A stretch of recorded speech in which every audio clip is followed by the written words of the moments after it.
नमस्ते, हमेशा खुश रहो बिटिया। I am JVN doctor Rupesh M Likhar, assistant professor department of क्रिया शारीर, faculty of Ayurvedic science, Jyoti Vidyapeeth, women's university Jaipur.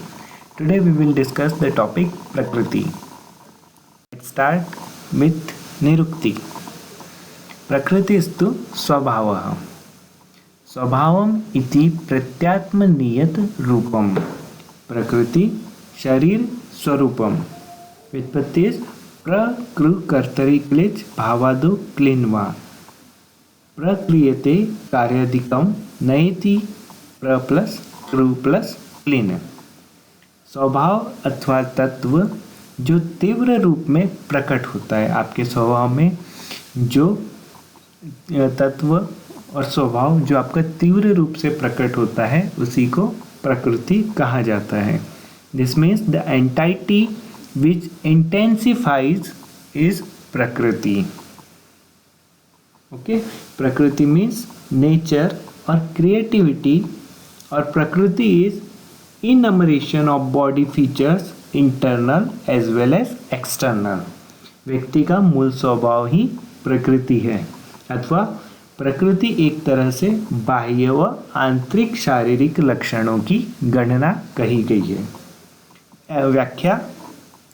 प्रकृति नाम जन्म मरण अंतराल भाविनी गर्भावक्रांति समय स्वकारण उद्रेक जनिता निर्विकारिणी दोष स्थिति।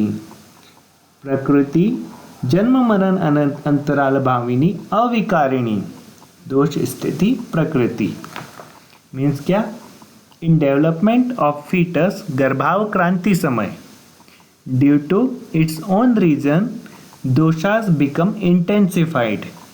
This non-pathogenic intensified status of dosha remains constant from birth till death and this is called prakriti.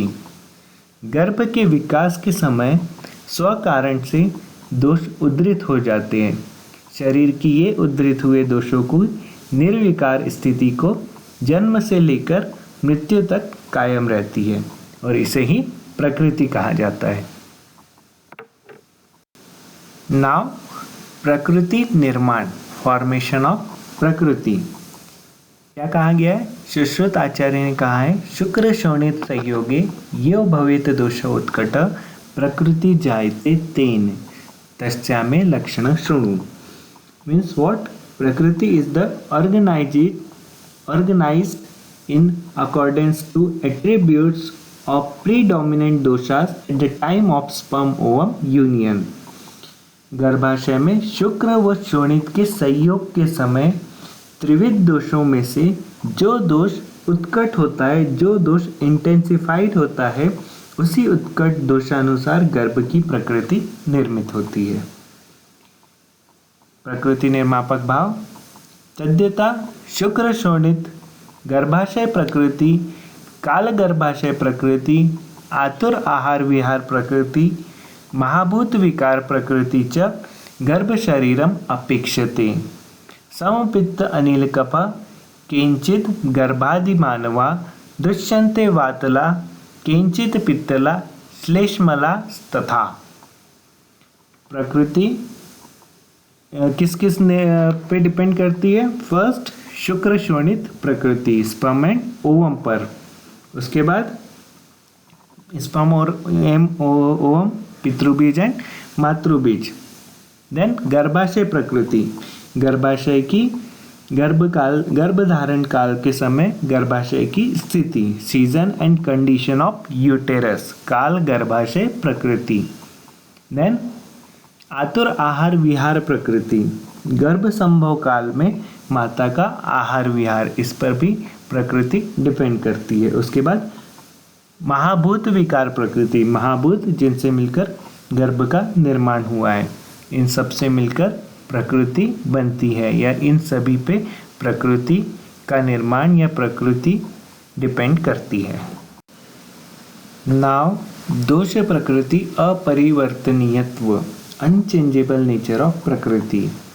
प्रकोपो वा अन्यथा भावो वा क्षयो वा न उपजायते प्रकृति नाम स्वभावेन जायते तु गत आयुषा। प्रकृति का निर्माण उन दोषों से नहीं होता जिनमें प्रकोप, क्षय व अन्य परिवर्तन होते रहते हैं, अपितु प्रकृति निर्मित के लिए जिम्मेदार दोष सदैव नियत रहते हैं। ये कभी चेंज नहीं होते और गतायुष होने पर ही प्रकृति में परिवर्तन संभव होता है। Prakriti is not output of those doshas which undergo constant variations. Doshas which remains constant are responsible for Prakriti and they change only at the time of death. Means प्रकृति कभी भी परिवर्तित नहीं होती, प्रकृति सिर्फ गतायुष होने पर ही परिवर्तित हो सकती है। नेक्स्ट इज प्रकृति अबाधकत्व। प्रकृति इज नॉट हार्मफुल। विषजातो यथा कीटो न विषेण विपद्यते तद्वत् प्रकृत्यो मर्त्यम शंकुवंती न बाधितुम। मीन्स जिस प्रकार विष में पैदा हुआ कीड़ा विष में नहीं मरता, उसके स्वयं के विष से उसे कोई हानि नहीं होती, उसी तरह प्रकृति भी मनुष्य को विशेष बाधा देने में समर्थ नहीं होती। Okay, poison in the body of the poisonous insect is not harmful to that insect. In the same manner, predominant doshas are not harmful to the embryo. Next is प्रकृति ज्ञान का महत्व, importance of examination of प्रकृति। विपरीत गुणास्तेषां स्वस्थवृत्ते विधिहितं सम सर्वरसम सात्म्यम समधातु प्रशस्यते। व्यक्ति के शारीरिक व मानसिक बल को जानने के लिए प्रकृति का ज्ञान होना अत्यंत आवश्यक है। आयुर्वेद के अकॉर्डिंग स्वस्थ व्यक्तियों के स्वास्थ्य की रक्षा करना व रोगी व्यक्ति के विकार का शमन करना, यही आयुर्वेद के दो मुख्य प्रयोजन है और इनका प्रकृति के ज्ञान के द्वारा ही प्राप्त किया जा सकता है। आहार, दैनिकचर्या, व्यवसाय आदि के चयन के लिए भी प्रकृति का ज्ञान होना बहुत हद तक उपयोगी होता है। किसी व्यक्ति में व्याधि होने की प्रवृत्ति को भी प्रकृति ज्ञान के द्वारा समझा जा सकता है। उदाहरणार्थ वात प्रकृति के व्यक्तियों में संधिगत रोग होने की आशंका अधिक होती है। प्रकृति ज्ञान होने पर व्यक्ति को उचित परामर्श देकर इन व्याधियों से बचाया भी जा सकता है। उदाहरणार्थ वात प्रकृति के व्यक्तियों को नित्य स्नेहन स्वेदन की सलाह देकर संधिगत रोगों के होने से बचाया जा सकता है। ठीक है, विपरीत गुणस्तेषां, जो प्रकृति है उसके विपरीत गुण के आहार विहार व औषधियों का सेवन कर व्यक्ति को स्वस्थ बनाया जा सकता है।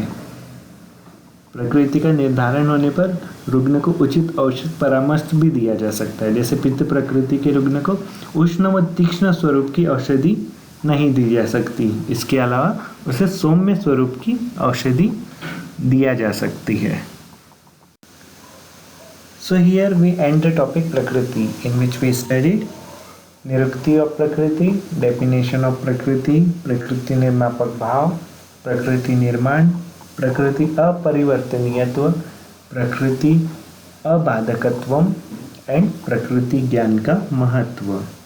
This session is powered by Digital Version 2.0 Jayati Vidyapeeth Women's University Jaipur. Hope you are satisfied with my digital session. If you have any query, please mention it in comment box. If I will resolve it. Thank you.